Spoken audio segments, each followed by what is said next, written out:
yang menyatakan bahwa saya batal mencabut SHGB. Sekarang hari ini berita-berita di berbagai situs online yang menyatakan bahwa saya batal mencabut SHGB miliknya Pak Aguan yang ada di pinggir pantai Tangerang. Saya katakan berita itu tidak benar. Yang benar adalah di kohort dari awal saya sampaikan ada 263 SHGB dan 17 SHM.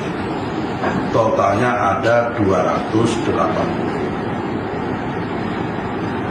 Kemudian dari 280 itu yang ada di dalam garis pantai ada 58. Yang di luar garis pantai ada 222 bidang.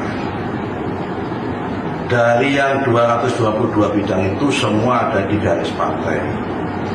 Kebijakannya adalah semua yang ada di garis pantai semuanya dibatalkan. Dan sampai saat ini sudah dibatalkan 209.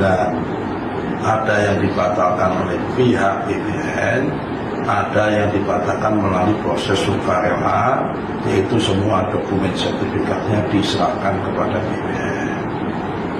Yang 58 karena di dalam garis pantai tidak dibatalkan. Yang 13 ini sedang ditelaah. Kenapa sedang ditelaah? Karena wilayahnya abu-abu. Ada bidang tanah yang separuh masuk garis pantai, yang separuh di dalam pantai, yang separuh di luar garis pantai. Ini sedang ditelaah bersama-sama dengan tim. Karena itu berita yang menyatakan bahwa saya selaku Menteri ATR BPN batal mencabut SHGB itu tidak benar. Dari awal kita konsisten dan sejak keterangan kemarin pun kita konsisten, semua yang di luar garis pantai dibatalkan semua, tapi dalam proses. Pertemuan kemarin dari Jumat itu menyampaikan update terakhir sudah 192 dibatalkan dan 17 SHM dibatalkan sehingga totalnya ada 209. Sisanya 58 memang ada di dalam garis pantai. Kami tidak peduli yang di dalam garis pantai ini punya siapa. Kalau memang dalam garis pantai ada SHGB maupun SHM-nya, kalau memang benar ya tidak dibatalkan. Kalau yang benar, yang nggak benar semua dibatalkan. Terima kasih. Dari video klarifikasi Bapak Menteri ATR Nusron Wahid, kita dapat melihat bahwa dia sedang tidak membatalkan sertifikat yang telah dicabut. Dia tetap mencabutnya, akan tetapi tidak semua. Dalam arti bahwa dia menelaah di mana wilayah yang merupakan bibir pantai atau bahkan melewati. Jadi dia tidak akan mencabut wilayah yang mempunyai sertifikat yang tidak melewati batas bibir pantai. Sedangkan wilayah bibir pantai itu mungkin ditarik itu 1 luas, di mana kemungkinan tetap saja pagar laut itu ya tidak dicabut. Dalam prinsip orang awam mungkin seperti itu. Jadi pernyataan Bapak Nusron Wahid ini bertentangan dengan pernyataan sebelumnya, bahwa intinya bahwa tanah yang merupakan dipagari laut adalah tanah musnah, meskipun itu dulunya empang. Karena tidak ada bentuk fisiknya, maka disebut tanah musnah dan tidak bisa disertifikat. Jadi seperti ini videonya. Dan Tata Ruang Badan Pertanahan Nasional Nusron Wahid meninjau lokasi pagar laut di wilayah Desa Kohot, Kecamatan Pakuhaji, Kabupaten Tangerang. Kunjungan Menteri ATR ini untuk melihat langsung titik yang terdapat hak guna bangunan, baik perusahaan maupun perorangan. Menteri Nusron ditemani Kepala Desa Kohot, Arsin, dalam peninjauan kali ini. Nah, tata caranya proses menuju pembatalan itu dimulai dari ngecek dokumen yuridis. Kalau ngecek dokumen yuridis bisa kami lakukan di kantor. Di balai desa juga bisa, di mana bisa ambil ngecek begitu. Yang nomor 2, ngecek prosedur. Itu bisa kita lakukan dengan cara ngeliat di komputer. Prosesnya udah bener apa belum. Nah, tapi karena ini menyangkut pembatalan, ada langkah selanjutnya terakhir adalah ngecek fisik materialnya kayak apa. Nah, tadi kita sudah datang ke sana. Ya kan, sampai ke ujung tadi saya sampaikan, itu tempat terbitnya sertifikat SHGB.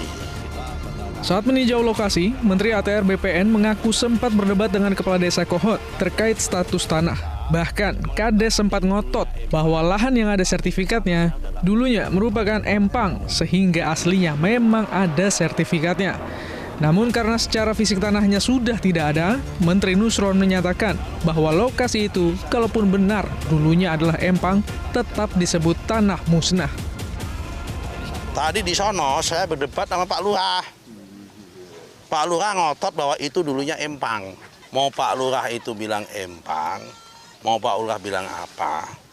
Yang jelas secara faktual, material tadi kita lihat sama-sama, fisiknya udah nggak ada tanahnya. Betul kan? Betul. Nah, udah nggak ada tanahnya. Karena udah nggak ada tanahnya, saya nggak mau debat soal masalah garis pantai apa nggak mau itu dulu. Itu toh kalau dulunya empang, kalau yang di sono tadi karena udah nggak ada fisiknya, maka itu masuk kategori tanah musnah. Ya, kalau masuk kategori tanah musnah, otomatis hak apapun di situ hilang. Hak milik juga hilang, hak guna bangunan juga hilang. Kenapa? Barangnya udah nggak ada, gimana ada haknya? Lalu, apa itu tanah musnah? Dalam konteks hukum di Indonesia, tanah musnah biasanya merujuk pada tanah yang hilang atau tidak lagi dapat digunakan karena perubahan fisik, seperti terkena abrasi, longsor, atau bencana alam lainnya. Pengaturan mengenai tanah musnah diatur dalam beberapa aturan, di antaranya dalam Undang-Undang Nomor 5 Tahun 1960 tentang Peraturan Dasar Pokok-Pokok Agraria atau UUPA. Pada pasal 27 disebutkan, hak atas tanah hapus karena tanahnya musnah. Pasal ini menyebutkan bahwa jika tanah tersebut musnah, maka hak atas tanah juga hilang. Akhirnya, pada kunjungan ini, Menteri Agraria dan Tata Ruang Badan Pertanahan Nasional Nusron Wahid membatalkan 50 sertifikat SHGB, termasuk sertifikat milik PT Intan Agung Makmur atau IAM. Ini ya, yang tanda tangan. Sini, Pak. Ini ya, yang tanda tangan namanya Pak Yayat, Kepala Kantor Tangerang.